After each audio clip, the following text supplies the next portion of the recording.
Sa paglipas pa ng mga araw, walang ibang ginawa itong sila Toto kundi pakiramdaman ang pagbabalik ng presensya ng mga sarim.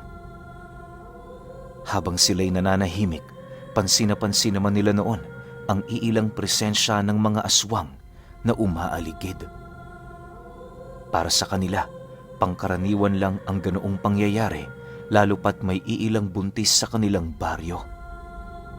Hindi naman sila nababahala sa mga ito, gawa ng kahit papaano, meron ding mga ordinaryong albularyo sa kanilang lugar na tumutulong. Isang araw, habang walang ginagawa sila Toto sa kanilang pamamahay, may dumating na 2 matandang albularyo sa kanila. Pagsilay nito kay Tandang Gamoy, dahan-dahan naman yung lumapit habang inilalahad dito ang kanilang kailangan. Tandang Gamoy, may ginagawa ho ba kayo ngayon? May nais lang ho sana kaming ipagbigay alam sa inyo. Noong mga nakaraang araw, may pasyenteng nagpakonsulta sa amin. Pinagtulungan na namin yung gamutin pero sadyang malakas ang kulam sa kanyang katawan. Hindi na ho namin alam ang aming gagawin. Kaya ngayong araw, nagdesisyon ho kaming lumapit sa inyo. Sana naman ho, matulungan nyo kami. Wika ng isang albularyo sa kanila. Nang marinig naman ng maestro niya ang sinabi nito, agad naman yung tumingin sa kanya habang sumasagot sa albularyo ng, Marami akong ginagawa. Kaya kung hangad niyong makatulong ako, nandyan si Toto. Siya ang isama ninyo. Sigurado naman ako na kayang-kaya na niyang iresolba ang problema ninyo. Dahil sa sinabi nito, agad namang napasipat ang 2 albularyo sa kanya. Makalipas lamang ang ilang minutong pagtitigan nila, dahan-dahan naman yung lumapit sa kanya, kung kaya't wala na siyang nagawa kundi ang sumunod sa nais ng kanyang maestro.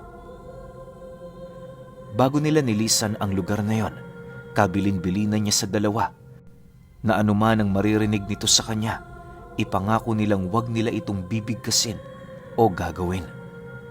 Hindi kasi yon magiging ligtas para sa kanila, lalo pa kung ang kanilang maririnig kay Toto ay ang mga kataga ng 7 palabras.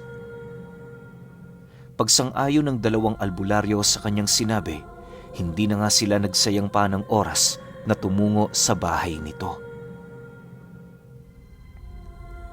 Makalipas lamang ang ilang minutong paglalakad, narating na nga nila ang bahay ng albularyo kung saan tumambad sa kanila sa loob nito ang babae nitong pasyenteng nakaratay at merong napakalaking tiyan. Marami na din yung bukol sa katawan at halos hindi na nito magawang maimulat ang kahit isa sa mga mata niya.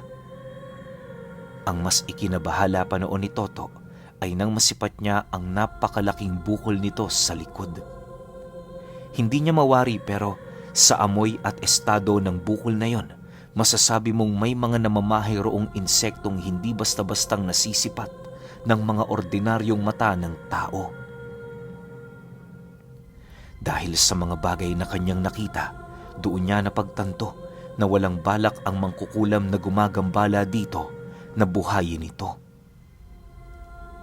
Upang mailigtas ang babae, hindi na nagdalawang isip na magbigkas ng una at ikalawang kataga itong si Toto para matawag at madakip ang kaluluwa ng may sala.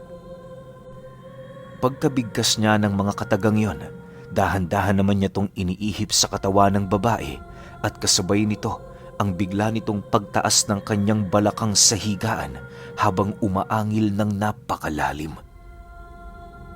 Pagmulat ng mga mata nito, doon tumambad sa kanila ang mga namumuti nitong mata, indikasyon na maging ang paningin ng taong yon ay nagawa ng maapektuhan ng mangkukulam. Maya-maya pa, nang maramdaman naman ni Toto ang presensya ng kaluluwang gumagambala dito, agad naman niya yung dinakot, sabay pasapi sa isang pusang isa sa mga alaga ng albularyo. Matapos niyang gawin ang bagay na yon, inabisuhan naman niya ang isa sa mga manggagamot na huwag hayaang makalayo ang pusang yon. Hanggat maaari, higpitan nila ang pagkakahawak dito, gawa ng yon ang magtuturo sa kanila sa eksaktong tahanan ng mangkukulam. Nang marinig naman yon ng dalawa, dali-dali naman nilang tinalian ang pusa. Pagsilay naman ni Toto sa pasyente nitong unti-unti nang bumabalik sa normal, hindi na siya nag-atubili pang painumin yon ng lunas na si Tandang Gamoy mismo ang may gawa. Nang masipat niyang nalunok na ng babae ang gamot, agad naman niyang nilapitan ang dalawa upang bigyan ng babala na huwag na nilang pagnasahang alamin ang mga katagang kanyang binanggit sa paghuli ng kaluluwa ng mangkukulam. Dahil sa seryosong pagkakasabi noon ni Toto, kung kaya't tumangulang naman ang dalawang albularyo, hudyat ng pagsang-ayon ng mga ito. Pagkasunod nilang tatlo, agad naman nilang pinalakad ang pusa upang yon ay sundan. Iniwan na din muna nila pansamantala ang pasyente gawa ng ayon sa kanya kusa yung pahihilumi ng gamot na ibinigay niya rito. Habang binabagtas nila ang daan, napapansin naman niyang unti-unti na silang lumalayo sa baryo. Pagdating nila sa paanan ng bundok, dinala sila ng pusang yon sa isang liblib na lugar kung saan doon tumambad sa kanila ang isang maliit na kubo na merong matabang lalaking nagbabantay sa labas nito. Hindi pa man sila gaanong nakakalapit sa lugar na yon, inaasahan na ni Toto na nagawa na silang masipat ng lalaki. Maya-maya pa, nang marating na nila ang bakuran ng kubo, dahan-dahan naman yung tumayo, bitbit ang isang palakol na animoy matagal nang hindi nahahasa. Sa paglapit nito sa kanila, agad naman yung napasilay sa kanya habang nagwiwika ng, Anong ginagawa niyo rito? Kung ayaw niyo ng gulo, umalis na kayo. Dahil sa sinabi ng lalaki, nanatiling kalmado lang naman itong si Toto habang pinagmamasdan ito. Ni minsan, hindi niya inalis ang kanyang paningin sa mga mata nito upang maipakita sa nilalang na yon na hindi siya nito magagawang masindak sa hawak nitong armas maging sa laki ng katawan nito. Hindi kami kusang pumunta rito. Alam mo kung sino ang nagdala sa amin sa lugar ninyo? Itanong mo sa mga magulang mong mangkukulam. Batid kong nasa loob siya, nakaratay sa kanyang higaan, naghihintay sa pagbabalik ng kanyang kaluluwa. Matapang na wika ni Toto sa lalaki.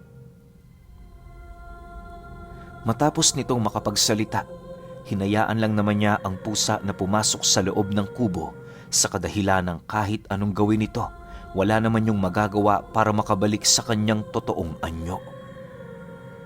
Makalipas pa ang ilang minuto nilang pag-uusap, bigla naman nilang nasipat ang pagbalik ng pusang umaangil at tipong galit na galit sa ginawa ni Toto. Paglapit nito sa kanya, bigla naman siya nitong pinagkakalmot na siyang naging sanhi upang palabasin niya sa katawan nito ang kaluluwa ng mangkukulam. Hindi kasi maatim ni Toto na merong nadadamay sa mga inosenteng nilalang para lamang paslangin ang mga demonyong naminsala sa mga tao. Kung nagkataon kasing pinatagal niya pa ang pananatili ng kaluluwa nito sa katawan ng pusa, maaaring yun din ang magiging sanhi ng pagkamatay ng hayop. Alam naman niyang hindi tututol doon ang kasama niyang albularyo, subalit alang-alang sa kanyang konsensya, napilitan siyang pabalikin ng mangkukulam sa orihinal nitong katawan. Dahil sa kanyang ginawa, labis-labis naman ang pagtataka ng dalawang albularyo sa kanya sa kadahilanang kung iisipin, mas mapapadali ang pagpatay nila rito kung isasabay na lamang nila ang inosenteng buhay ng pusa. Nang marinig naman ni Toto ang sinabi nito, tapatan naman niyang inilahad sa mga ito na hindi siya ganoong uri ng tao.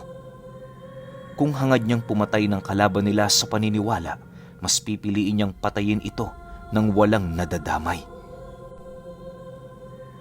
Nang mapagtanto naman ng dalawa ang kanyang nakakamanghang paninindigan, minabuti nitong wag nang makipagtalo sa kanya. Pagbaling ni Toto ng kanyang paningin sa lalaki, nasipat naman niya yung buhat-buhat na nito ang palakol, animoy naghahanda yung umatake. Bago pa man magawa ng lalaki ang binabalak nito sa kanya, agad naman niya yung inundayan ng suntok sa tiyan na siyang naging sanhi upang tumilapon yon ng ilang metro mula sa kanilang kinaroroonan. Dahil sa kanyang ginawa, doon nasilayan ng dalawa ang suot-suot niyang pulseras na ibinigay ni Tandang Amang. Matapos naman yung masipat ng dalawa, agad naman yung lumapit sa kanya habang gulat na nagwiwika ang isa sa mga ito ng, Toto, saan mo nakuha yan? Kung hindi ako nagkakamali, yan ang isa sa pagmamay-ari ni Raha Humabon. Ayon sa matanda, tanging mga alamat na lamang ang nagbibigay buhay sa mahiwagang pulseras ni Raha Humabon. Nasasaad sa kasaysayan ng mga albularyo, pinanday ang pulseras na yon ng isang agimatero pagpapakita ng kanyang katapatan sa pinakamataas na nanunungkulang hari sa kabuuan ng Cebu. Sabi-sabi sa kwento na sa sobrang kahusayan ng agimaterong yon, nagawa nitong pagsabay-sabayin ang mga nalusaw nitong mutya para gawing regalo. Nang mabuo ang pulseras ni Raha Humabon, maraming antingero ang matinding nag-asam dito, subalit lahat sila ay pinapatay ng Raha. Ayaw ng Raha na merong traidor sa kanyang mga nasasakupan, kaya na may kapag nakakabalita siya ng mga grupo o pangkat na nagbabalak sa kanyang kaligtasan, inuunahan niya na ito. Ayon din sa mga matatandang napasahan ng kwento, ang pulseras ni Raha Humabon ay merong kakayahang magbasa ng puso ng tao. Sa harap nito, ultimo ang pinakatago-tago mong sikreto ay wala kang kakayahan na yon ay maikubli.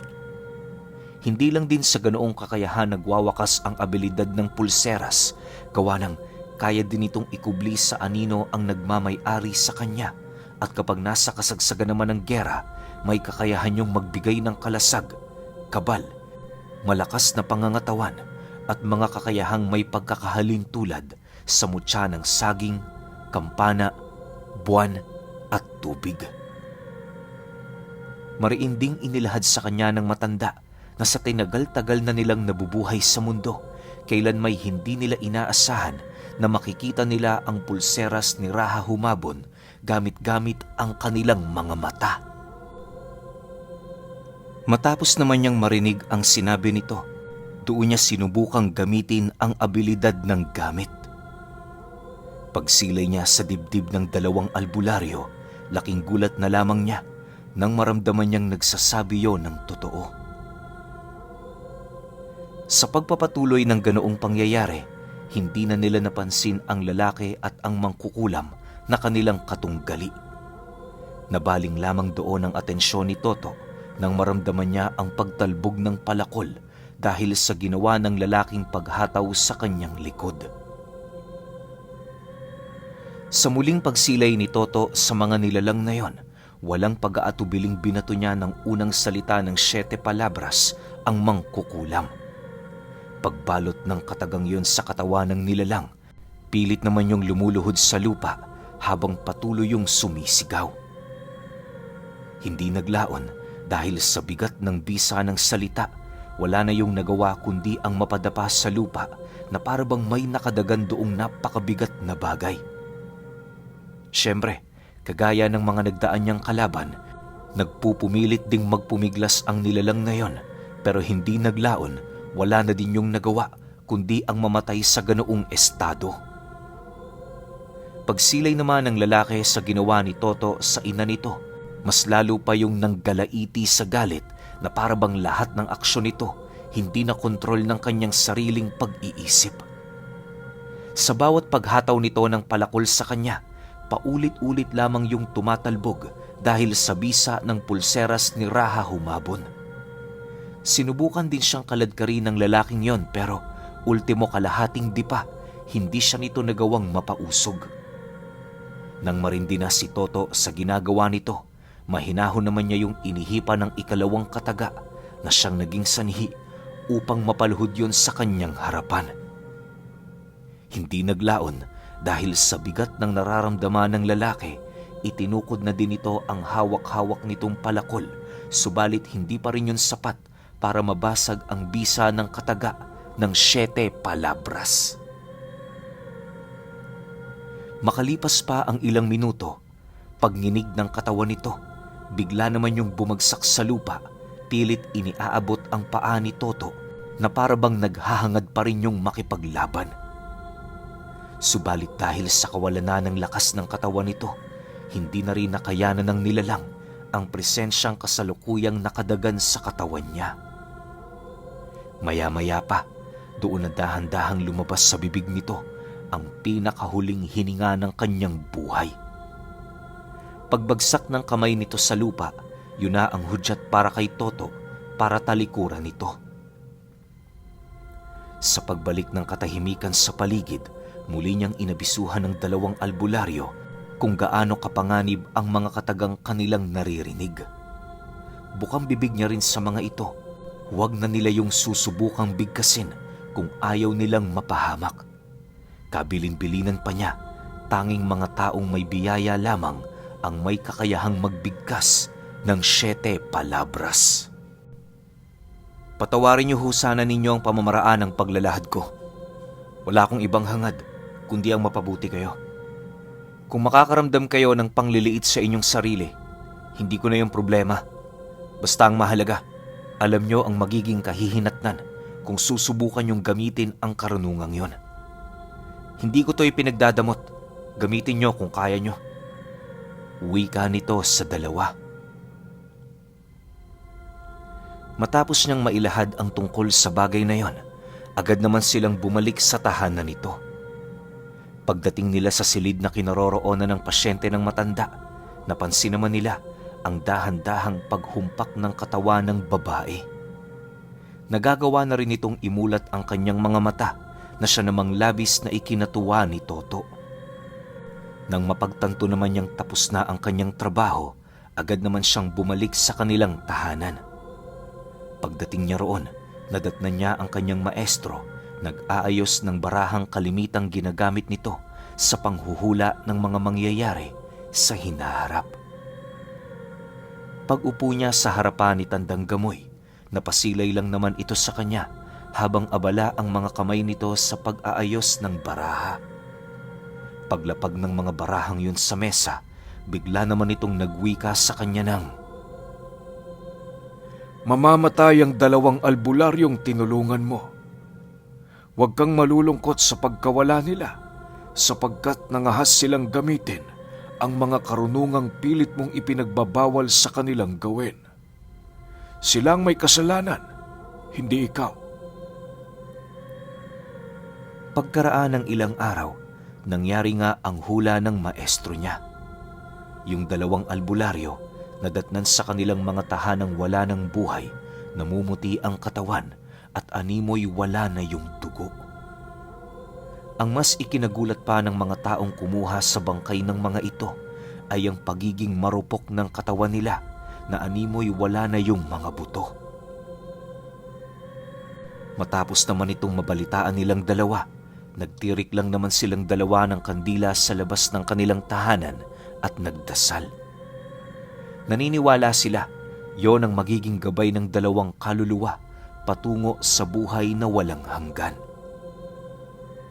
Makalipas pa ang 3 araw matapos ang pangyayaring yon, doon na nila nabalitaan ang pagdating ng mga sarim.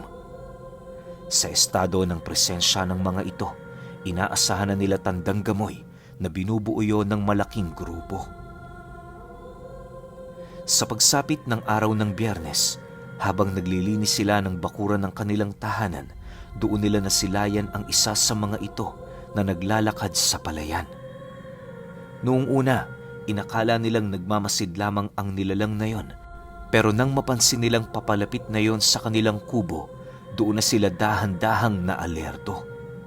Paglapit ng sarim sa kanilang kinaroroonan, agad naman yung kinumpronta ni Tandang Gamoy para naman kahit papaano magawa nilang malaman ang pakay nito. Matapos namang marinig ng nilalang na yon ang naging tanong sa kanya ng ermitanyo, mahinahon naman itong sumagot na hindi siya dumayo roon para maghanap ng anumang gulo, bagkus ay pinapunta lamang siya roon ng kanilang pinuno. Kasabay ng paglalahad ng sarim, iniabot nito ang isang liham na gawa sa pinatuyong abaka. Matapos yan, agad din naman yung naglakad papalayo nang wala ng ano pang sinasabi. Sa pagkawala nito, dahan-dahan naman nilang binuklat ang lihim para makita ang nilalaman nito. Pagsilay nila sa mga katagang napapaloob doon nila napag-alaman ang plano ng pinuno ng kanilang kalaban. Ayon sa liham, inaanyayahan sila nitong tumungo sa katabing baryo para dumalo sa pista at salo-salo. Nasasaad din dito, silang dalawa lang ang marapat na tumungo roon nang sa gayoy maiwasan nilang makadamay ng ibang inosenteng tao. Sa ilalim ng liham, nakasaad ang pangalan ng baryo at kung saang parte sila ng lugar tutungo. Nang mabasa na nila ang kabuuan ng detalye, agad namang sinunog ni Tandang Gamoy ang liham na yon habang nananatiling nag-iisip. Pagtitigan nilang dalawa, inilahad ng maestro niya sa kanya na walang ganoong baryo sa lugar nila. Kung hindi siya nagkakamali, isa yung patibong na palihim na isinasakatuparan ng mga sarim. Anong akala nila? Mababahag ang mga buntot natin sa paanyayang ito. Ipapakita ko sa kanila, hindi tayo ang tipo ng mga taong umaatras sa harap ng panganib. Sa sandaling yan, maunawaan nila na kayang-kaya natin silang wasakin sa mismong lugar nila. Wika ni Tandang Gamoy sa kanya. Matapos ang kanilang pag-uusap, agad namang inihanda ng matanda ang kanilang mga kagamitan na dadalhin. Ayon kasi rito, hindi magiging madali ang paglalakbay nila sa mga susunod na araw, gawa ng milya-milya ang layo sa kanilang lugar ng baryong nakasaad sa liham. Maaaring malapit lang yon para sa mga sarim, pero kumpara sa mga ordinaryong tao, napakalayo na nito. Dagdag pa ni Tandang Gamoy, hindi na nakakapanibago na maabot ng presensya ng mga ito ang kanilang lugar sa ganoong distansya, gawa ng karaniwan lamang yun sa mga ganoong uri ng nilalang. Siyempre, mga anghel ang mga nilalang na yon, kung kaya't likas lamang para sa kanila na magtaglay ng mga kakayahang halos hindi nakapani-paniwala. Makalipas pa ang ilang minutong kanilang pag-uusap, inilahad sa kanya ni Tandang Gamoy na magbantay hanggang sa paglalim ng gabi. Ayon dito, hindi lang sarim ang magiging bisita nila noong mismong araw, bagkus ay kasama rin nito ang isang nilalang na maihahalin tulad mo sa isang aswang. Nakarinig na ba kayo ng aswang na taliwas sa kadalasang anyong na ibibigay ng mga tagapagpadala ng istorya kay Pinuno? Narinig nyo na ba ang tungkol sa mga murmog? Ang aswang na walang mga bunganga, subalit merong mahahabang dila. Ayon kay Toto, isa yung uri ng aswang kung saan ang pangunahing kinakain nito ay dugo ng tao. Maihahalin tulad mo ang kanilang mga anyo sa isang bayawak, subalit sinlaki ito ng isang inahin. Kapag naglalakad ang mga murmog, wala ka doong maririnig. Ang tanging palatandaan na sila ang mga nilalang na nagmamanman sa inyong tahanan ay ang huni nitong parang sakuliglig. Halos tumatagal ng humigit 2 oras ang huni nito bago yun tuluyang umatake. Dagdag pa ni Toto, may kakayahan din ng mga murmog na ikubli ang kanilang mga sarili sa mga bagay na kasalukuyang pinagdidikitan ng kanilang mga katawan. Ginagawa nila ito upang hindi sila makita ng mga tao, lalong-lalo na ng mga albularyong tumutulong sa kanilang biktima. Kadalasan sa mga kinakain ng murmog ay ang mga batang nasa edad 15 taong gulang pababa. Itinuturing din silang mga sigbi ng sarim sapagkat sila lamang ang bukod-tanging mga nilalang na nagagawa nitong pangalagaan. Okay, grabe tong episode 5, no? Lalo na yung binanggit si Raha Humabon. Grabe, alam nyo ba naging pinuno yan ng buong Cebu noong kapanahunan niya? Sobrang tindi nito, tas ang nakuha pa niya ron, pulseras. Diba? Hindi natin alam kung ano pa yung mga ibang gamit niyan eh. Sana naman mailahad ni Toto isa-isa, no, kung ano yung silbi o kung ano yung gamit. Pero ito lang sa huling part lang, yung murmug ba to? Alam ko nabanggit ko na to way back pa, ilang taon na siguro. Kung hindi ako nagkakamali, parang murong o murmong, parang ganun. Pero itong murmug, medyo bago siya sa pandinig ko na nasa dulo siya ng dila ko na parang naaalala ko. Pero yung description, iba eh. So, tingnan natin, parang mapapalaban sila Toto rito no? Pero hindi ko masabi kasi doon pa lang sa pulseras ni Raha humabon. Kahit sino na lang, wawasakin nun. Isipin ninyo mutya ng saging, kampana, buwan, tubig, pinagsama-sama sa pulseras, di ba? So, tingnan natin kung ano mangyayari. Yung yung episode 6 tsaka 7. Kung gusto nyong ituloy natin, comment kayo. O kung gusto nyong medyo pabitin o medyo pasabik, pwede tayo magdalawang one hit. Nasa sa inyo yan. Ito kasing episode 3, ang daming comment So, nilapag ko na kagad yung 4 tsaka 5. Pero itong 6, 7, kung gusto nyo medyo exciting, pwede tayo maglapag ng dalawang one hit. At nga pala, 9 episodes lang to. So, ganun lang siya kaiksi. Yun lang. Salamat.